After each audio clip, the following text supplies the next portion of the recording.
Hello, my friends. Welcome to our astrological forecast and tarot reading for the week of July 29th to August 4th. My name is Natasha, also known as Nurse Natasha. If you're new here, welcome. If you're old here, welcome back. If you're old here, you're probably like, where the heck is she? This is different than my usual background.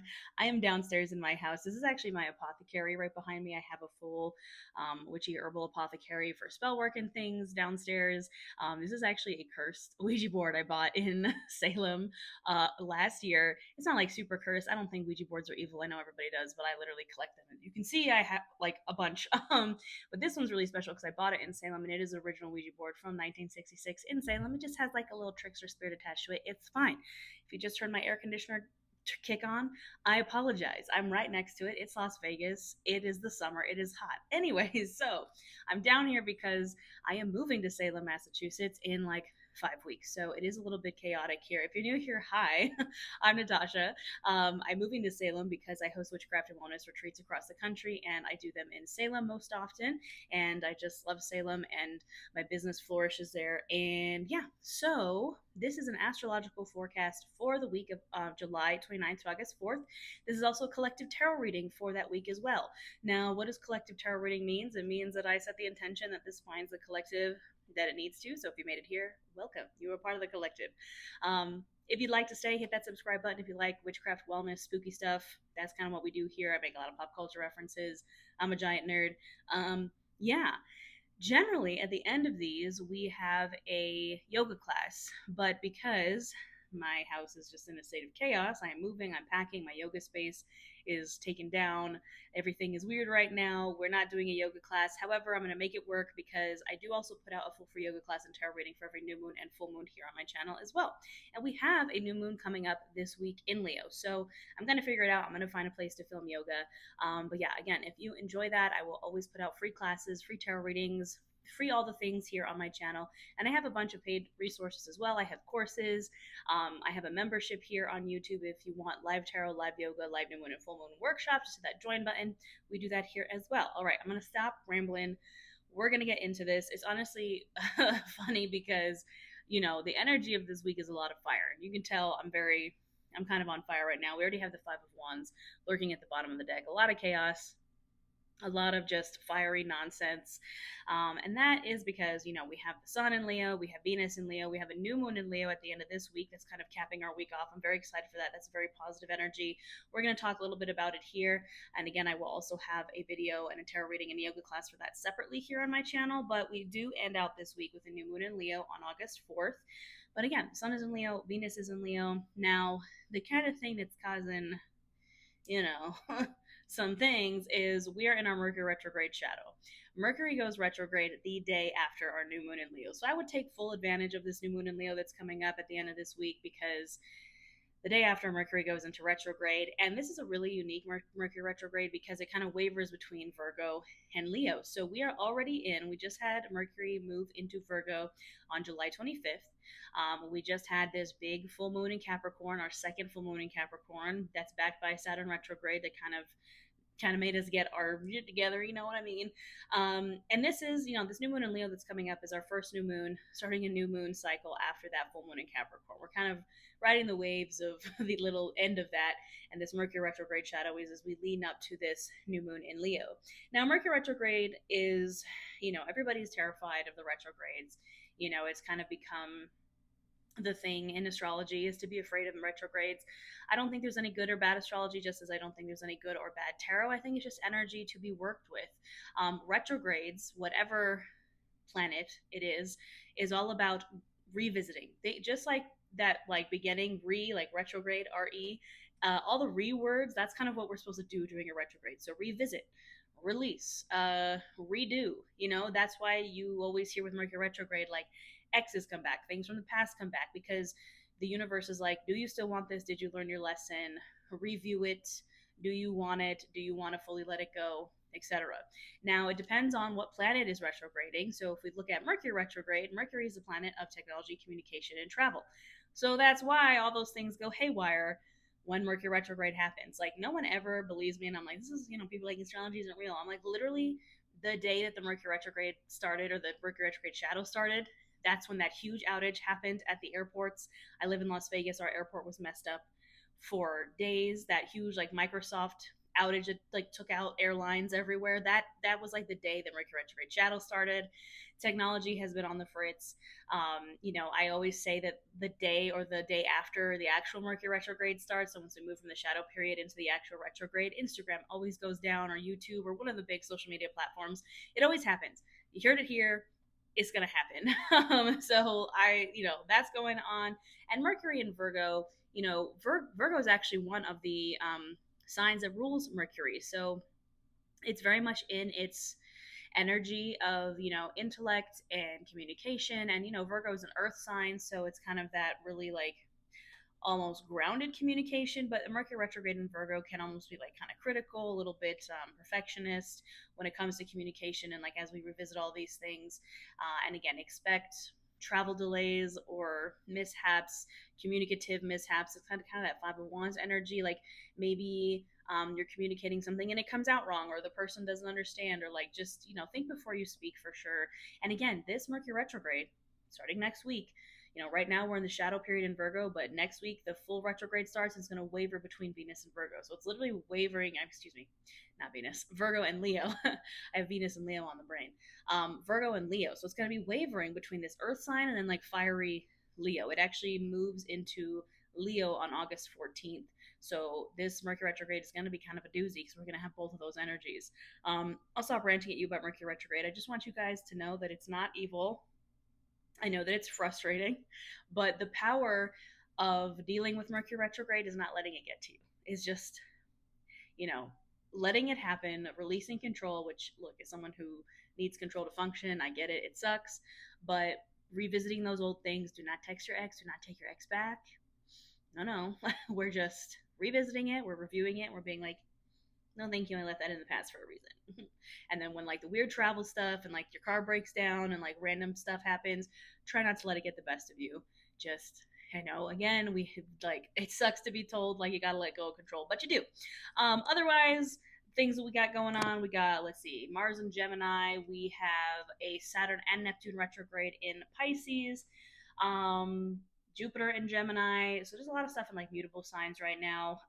But all in all, I don't think the astrology is that bad. It's definitely a little intense, but I think we can work with it, as a whole. I think again, you just lean into what the energy is telling you. And yeah, so we're gonna check in now with the tarot, see what's going on, just collective energy wise, see what we need to hear, what we need to know for this week. Again, this new moon in Leo that's coming up at the end of the week, I think is really going to be a great time. New moons are about new moon cycles, setting intentions, new goals, wishes, dreams, manifestations.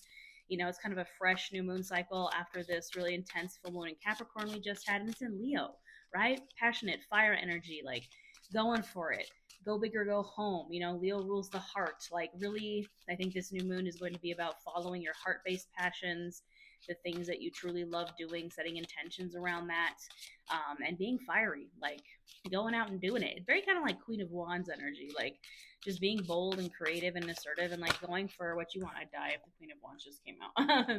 The Eight of Cups, actually. But interestingly enough, he's holding a wand on this card, which isn't usually what's happening on the Eight of Cups. He's holding a wand in his hand. You can see those 8 cups at the bottom, but he's turned away from them, right? So the Eight of Cups is a card of walking away from things that no longer serve you. And the thing also with the Eight of Cups is he's walking kind of into the unknown. Like the 8 cups that are behind him are things that he knows, right?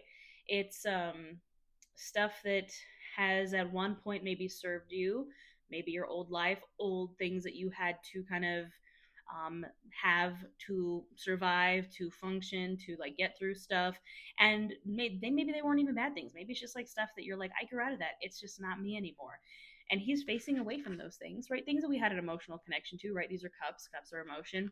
And he's facing into the unknown. He's like, you know what? I'm ready to like leave all this behind, even though this is what I know. This is what I'm safe with, are these cups that I'm leaving behind.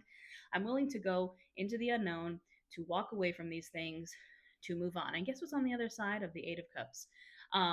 The 9 of Cups, which is the card of wish fulfillment and wishes coming true and manifestation. So if you take that risk to face the unknown, to walk away from maybe what's like safe and you do know and walk into the unknown, you might be rewarded. I'm hearing that Whitesnake song that's like, here I go again on my own.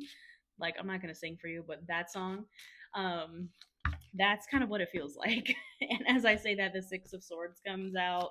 Yes, the Ten of Cups, the Moon, absolutely. And what did I say, y'all? I said the vibe is the Queen of Wands. And there she is right there, the Queen of Fire at the bottom of the deck.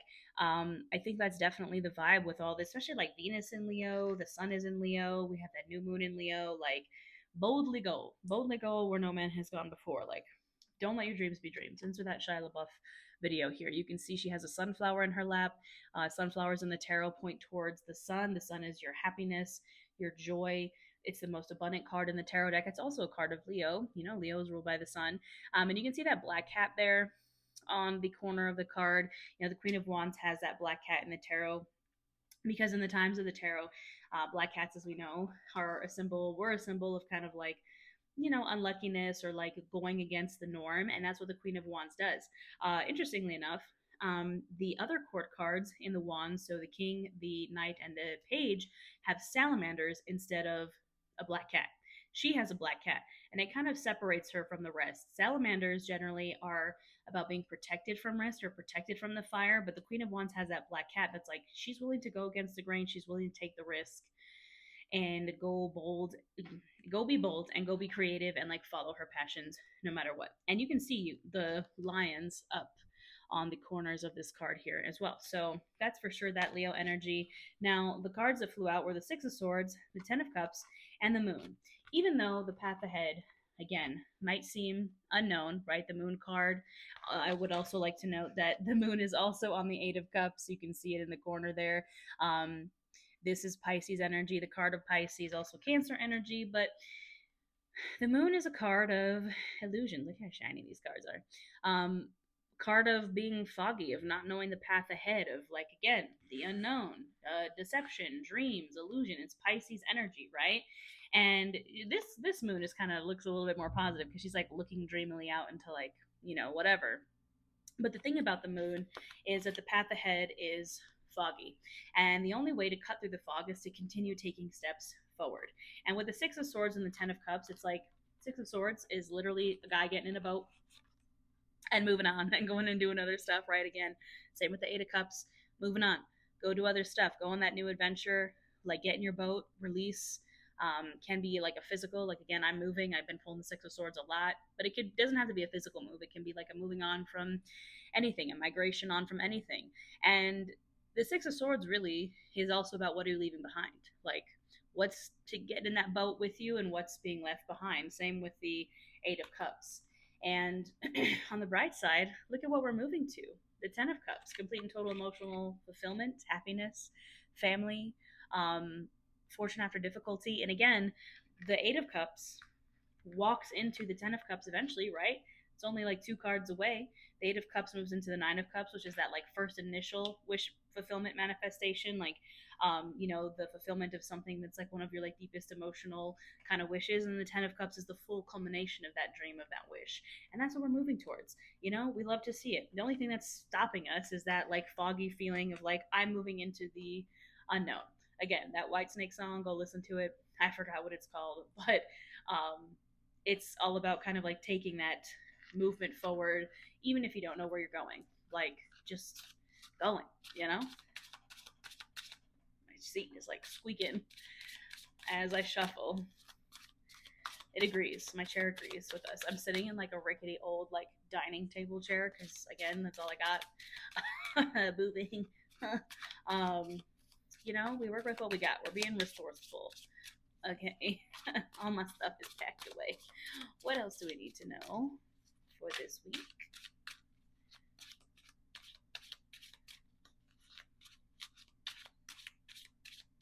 Chaos mode is not chaos moding. Seven of Cups, another card of illusion at the bottom of the deck. Absolutely. Ace of Wands. Look, to cut through the Seven of Cups, because Seven of Cups, I love the Seven of Cups in this deck. It's really cool. Like the person has like a mask on, they're holding a skull, there's like a big old dragon lizard on it. You know, you can see all those cups kind of scattered about. Traditionally, the Seven of Cups, it's like a person looking at all these cups, and there is different things in all the cups. There's like jewels in one, there's like a snake, a dragon, a heart, like all these different things in these cups. And this person's looking at the cups like, what do I want? I don't know.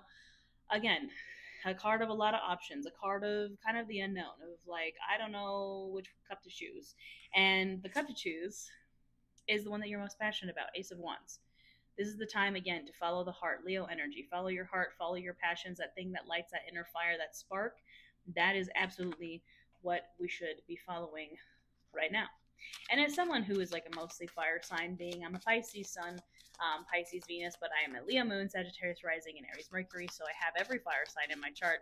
Um, I don't know any other way besides following my heart. You know what I mean? So take that leap, take that spark, and run with it.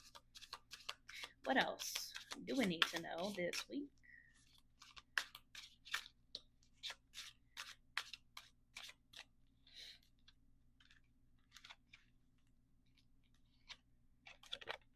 Knight of Cups.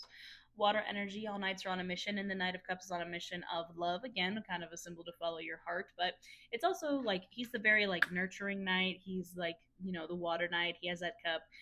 Traditionally, he's like riding his horse through like a desert to like a stream where he can like fill his cup, like moving towards again what makes you feel fulfilled instead of like what kind of leaves you feeling like a dry, empty desert. You know what I mean? Two of Wands. Yeah, as you're kind of looking out, the Two of Wands, he's like looking up over that cliff. There's like usually in the Two of Wands, the person is holding the world, literally the world in the palm of their hands. A card of possibilities that comes after the Ace of Wands. You know, it's like when you're kind of you take that spark, you go run with it, looking at all the possibilities. Make sure it's heart based. I have this really nifty tarot coin that on one side it has the devil and it says say no to fear, and the other side it has the lovers, it says say yes to love. And I think that's definitely what we should be doing right now, is saying yes to love, to that those sparks and those passions and the creativities in our heart. I just noticed that this Ace of Wands is really interesting. It is a wand, but it's growing, like it's growing its like branches, so it has almost like an earthy energy to it. And like, how do we nurture that? Is with water. We have to nurture that spark, those like the creativity, the passions inside of us. We have to nurture it because it can very easily like blow out, right? The Ace of Wands is kind of like a match. Like it can very easily just like die out, but we need to nurture it. We have the Nine of Pentacles at the bottom of our clarifying deck. This is the after tarot. And the Nine of Pentacles, we love to see, is very independent, abundant sort of energy. It's like the first round of abundance. It's like the first, like your first harvest is like yourself, you know, single, independent. It's a very Empress energy. It's also a card of gratitude and, you know, abundance and resourcefulness. So we love to see it. That kind of also that very like kind of Venus and Leo energy, very luxurious, very extravagant, you know. Ooh, Queen of Cups almost wanted to come out. What else do we need to know? Is that the Knight of Swords? Not the Knight of Swords. I mean, I'm not anything against the Knight of Swords. It's just he's a very chaotic sort of knight. What's happening with the Knight of Swords? By the way, if you want to learn tarot, I'm working currently on a tarot course. It should be available this week. Keep an eye out for that. It is going to be like literally a full in-depth tarot course with a video for each of the major arcana, the court cards, and then the suits of the minor arcana, as well as a yoga class for every major arcana, and the same thing, the court cards and the suits of the minor arcana, and a full workbook that has meanings and spreads, and it's like literally 111 page workbook that I've been working on. If you're like, where's Natasha been? I've been moving and I've been working on this course. Anyways, anywho, what's coming out with that Knight of Swords? Queen of Pentacles. Yeah, these are kind of almost like opposing energies. You know, the Knight of Swords, look at him. He's like charging forward, like into battle. He's a lightning pony. He's very fast. And then the Queen of Pentacles, she's like chilling in her home, her hearth, her throne. But there is that kind of hair that gives the same energy to the Knight of Swords. But I really think this is like, the Queen of Pentacles is also a card of like resourcefulness, abundance in the home and hearth, gratitude.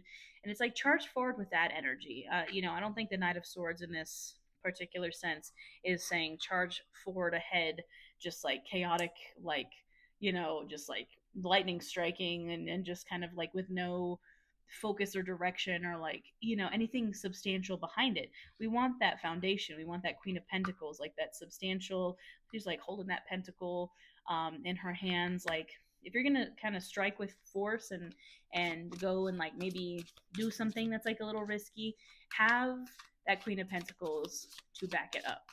Calculated risk is kind of like what it's giving. What else do we need to know this week? Which for certain, with all the Mercury retrograde stuff, definitely calculated risk. We don't want to take uncalculated risk with the Mercury retrograde. Now I just threw a card. It is Judgment, and I noticed at the bottom of the deck, oh, would you look at that? And the Tower with the Ten of Wands and Judgment. Now I personally think everybody's afraid of the Tower, but I'm not afraid of it anymore after having been through like 1,000 Tower moments. I think that the Tower and Judgment is a very powerful combination because it's like complete and total change. And then the Ten of Wands is like us being like, I'm tired of this, Grandpa. And then the Tower and the Judgment card are like, well, that's too damn bad. You keep digging. That's like literally what's happening here. You can see the Tower, lightning is striking that tower, catastrophe, major change, sudden change, etc. Judgment card is the card of Judgment Day. Like, are you ready or not for your life to up level? And I know we're tired, and I know we're burnt out. Ten of Wands. Look at this man. He's like leaning against his wand, like, I'm so tired. And I know we're tired, but I don't be afraid of this energy, because the more you shy away from it, the more it's just gonna come for you. Lean into it. Lean into the up leveling. This is very. We have right now our Saturn retrograde in Pisces. It's kind of very that energy. We just had that full moon in Capricorn, backed by the Saturn retrograde. Very much up leveling, and you cannot up level. You cannot rebuild your tower, because I would assume that this old tower, that's why the Tower comes. If you look in the tarot at the cards that come before the Tower, we got Death, we got the Devil, we got the Hanged Man. It's like you had every chance to kind of get it together before this Tower moment came, and whatever this old tower was not serving us any longer. It has to come crashing down so we can rebuild something new, our new life, renewed purpose, what we're like actually kind of meant to be doing, almost, is kind of how I see Judgment. I know everybody kind of is afraid of Judgment, but I like Judgment. I'm a very I make major changes in my life quite a bit. As you can tell, I'm literally about to move 2,700 miles across the country from Las Vegas to Salem to take a huge risk for myself, for my business, for my happiness, for my dreams. But I've done this. This is my third time doing this. I'm 32 and I have moved drastically across the country. This will be 3 times now. So you know what? I'm not afraid of a little Judgment Tower moment, okay? Because guess what? The Lovers. As long as, again, kind of have to censor this card because, Nikki, but as long as you are moving from a place of love, you're going to be fine. We're going to be fine. I promise we're going to be fine. Again, I was kind of talking about that tarot card or coin that I have that's like the Devil and the Lovers. Say yes to love. That's kind of the answer here, is like when you're faced with, just notice the Two of Pentacles at the bottom of the deck, there's that Ace of Wands again. When you're kind of faced with like which option to choose, you maybe feel like you're juggling stuff. The answer is say yes to love. That should be what we're basing our decisions off of. So we're just going to get a couple little oracle cards here. Now this deck is an oracle deck, but it's more like a magic 8-ball where it kind of answers questions. So if you happen to have a question that you want answered, you can just bring it into your mind now. I would not base this as an end-all be-all to the answer to your questions, but I like to use it as more of like a intuition thing. Like if you have a question and the cards happen to say no, but you really wanted them to say yes, that is your intuition talking, right? Like base your final answer, your final decision based on more of what your intuition says than what the cards say. So think of your question. You don't have to put it in the comments or claim it or whatever. Just, you can keep it to yourself. And can we just have some answers, please? What do we need to hear? What do we need to know? Loosen your grip. I was talking about like the control and like the Mercury retrograde of the situation. Loosen your grip. And this is driving me insane, y'all. I am literally moving across the country in 5 weeks and I do not have a place in Salem. It is so hard to get a rental in Salem. It's killing me. I'm losing it, okay? But this happened too when I moved from Chicago to Las Vegas. I went through the same thing. I didn't have a place until like 2 weeks before.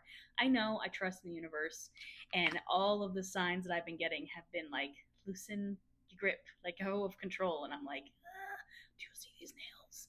you see these nails, they are meant for like latching onto things, and like I cannot loosen my grip. But continue manifesting this, right? Trust, surrender. We know we're manifesting. We know if we're moving from that place of love, we're going to be fine. Speak it into existence, absolutely. Especially with that Mercury and Virgo. I don't care if it's retrograde or not. You know, again, Virgo is a mercurial sign. I believe in the power of speaking things into manifestation, regardless. Writing things, like journaling is my best friend. Speak it into existence. We already got this. The bottom of the deck, it says put up strong boundaries. So just, another little reminder for whoever needs to hear it. Set strong boundaries, put up strong boundaries with yourself and with others, you know? All right, my friends, that is all I have for this week. Again, usually there's a yoga class at the end of this, but I don't have the space to film currently. I do have a ton of full free yoga classes on my channel, though. I have classes for every zodiac sign. Again, I put out classes every new moon and full moon. I have plus size friendly yoga, yoga for all levels, all bodies, all the things which a yoga. I kind of do it all here. I appreciate y'all so much. Thank you for bearing with me while I'm going through this major transition. I also have personal readings available. And like I said, I have courses, I have workbooks. I'm working on a new course for y'all if you want to learn witchcraft, wellness, everything in between. All the links will be in the description box below. And if you want to come to Salem, I still have spots available for my New Year's Eve retreat. Not this year, but next year. Like when I tell you my retreats are sold out almost for the entirety of 2025 already, it's wild. Like that's why I'm moving to Salem, because like it's where I'm supposed to be and I know it, and like I can't fight it. You know what I mean? Like my 2025 retreat sold out so fast, and it's just kind of crazy for me to sit here and think about it and be like, what is going on? Because I'm gonna just continue rambling here for a second. That's what the Tower and Judgment feels like. Okay, it's not always a bad thing, because sometimes it's like a good thing. The you know, the positive the positive iteration of a tower moment is a miracle happening, right? Think about it, because like we always think of the tower in like a negative sense, like, oh, my tower's coming crashing down, catastrophe, major change. But the opposite kind of energy of that is a miracle, like a catastrophe, a major change for the positive. And those things happen too. I know that it happens a lot less than like really catastrophic, like bad things. Believe me, as someone who's gone through catastrophic bad things, I totally get it. But, you know, this energy, Judgment in the Tower, is like you are going to ascend to where you need to be, whether you like it or not. So might as well let that tower crumble. Let the major change happen. Loosen your grip, right? Loosen your grip. I know we don't want to be told it, but we're being told it. So that being said, I hope you guys have a wonderful week. I will see you for the new moon in Leo. I will have a yoga class and a tarot reading for that. Yeah, I hope you guys have a wonderful day, a wonderful week. Happy Mercury retrograde. May the odds be ever in your favor, and I will see you next time.